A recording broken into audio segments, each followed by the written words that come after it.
I had a crisis event happen to me in our previous facility on an Easter Sunday when I preached for the third time that day, was bone tired. Bone tired.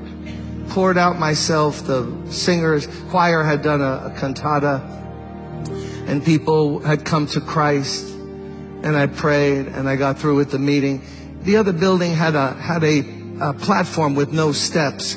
So it was my habit to just sit like this and let my feet dangle down on the edge of the platform. And I was like, right, it's just about this same angle with the middle aisle.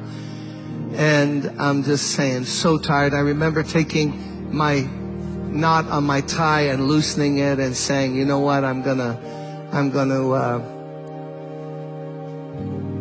just gonna chill. And Carol was playing just like Jamal's playing now, exactly. People praying, workers, deacons helping. And I was tired. I want to go home. Hadn't eaten all day. And then I look, and around the 1, 2, 3, 4, 5th row, there's a guy in the aisle around level with the 5th row. He had a cap, filthy cap, but he had it in his hand. And he was staring at me and looking at me, and I could tell by his eyes, like he wanted to know, could he come up here and talk to me? And I just looked at him a little closer. Man, the guy was disheveled, filthy looking, matted hair, a mess. He looked in his 50s. He actually was 31. And I just looked at him. And I thought, because Everton, Julia, they remember back in that building, we had a lot of people panhandling in the church. They would come in and ask for money, and we had procedures of what to do when people ask for money. So we don't want to build their habit and hand them money. They'll just go out and drink it. And I thought to myself, what a bummer, because I'm going to have to give money. I'm not even going to go through the procedures. I'm going to just give this guy some money. I had no wallet then. I had a money clip. So I waved him up, and he came. So I'm here. He got to about 5, 6 feet away from me. Whoa! Whoa, whoa, whoa, whoa, whoa, whoa. Smell? No, a smell? You think you smell something? I'll match that smell with anything you've ever smelled in your life. A mixture of feces, urine, sweat, street, and alcohol. Stir gently and let it cook for a while, and that's what I smell. Nasty. I looked away to inhale, and I started questioning, what's your name, David? Okay, I'm a minister. Let me go through at least the procedures here.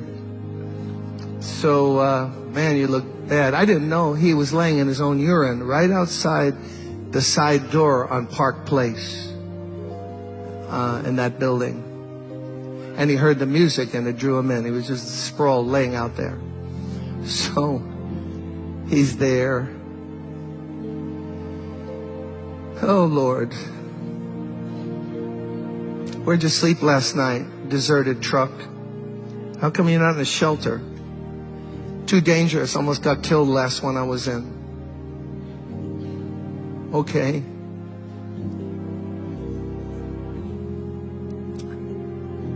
Man, this guy smells bad. Missing 1 or 2 teeth. At least one right in the front. Let me give him $5, something. Not the way I wanted to end the day, but, you know, what can you do? Took out the money. I remember handing it. Pushed it down. Said, I don't want your money. I want this Jesus you were talking about.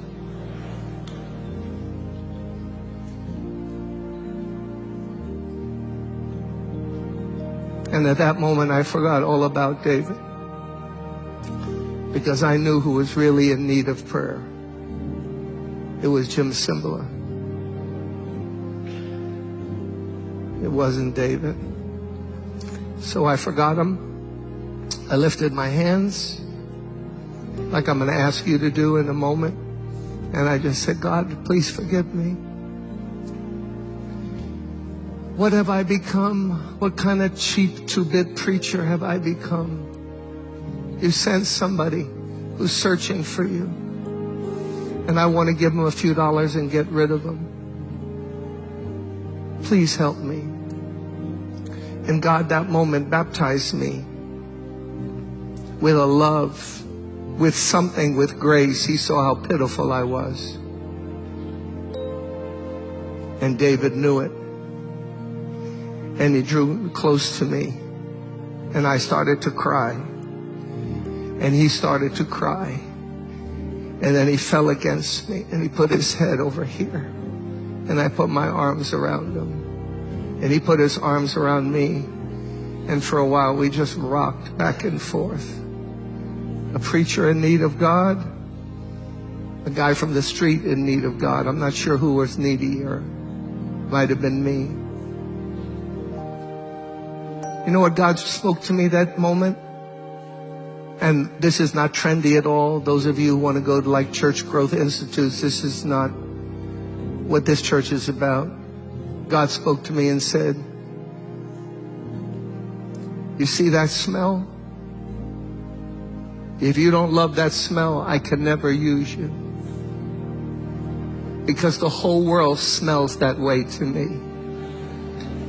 All the stinking, filthy sin of mankind. I sent my son to die for that smell. So you're either going to embrace it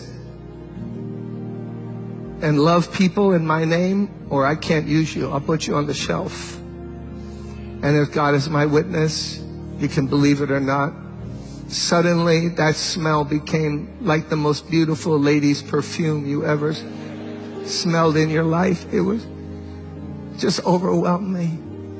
He was weeping, I was weeping. I led him to Christ. We prayed, we detoxed him for 4 or 5 days. Hired him on church staff, housekeeping. He spent Thanksgiving and Christmas at my house that year. My buddy got his teeth fixed, handsome guy. For that Christmas, all he had, he gave me a handkerchief. He wrapped it up in wrapping paper, gave me a white handkerchief. I kept it for years. It meant more to me than anything anyone could give me. You could have bought me a car. I would have said, keep your car. Give me that handkerchief. And what broke him and what broke me is God's love. Brothers and sisters, let's walk in love this year.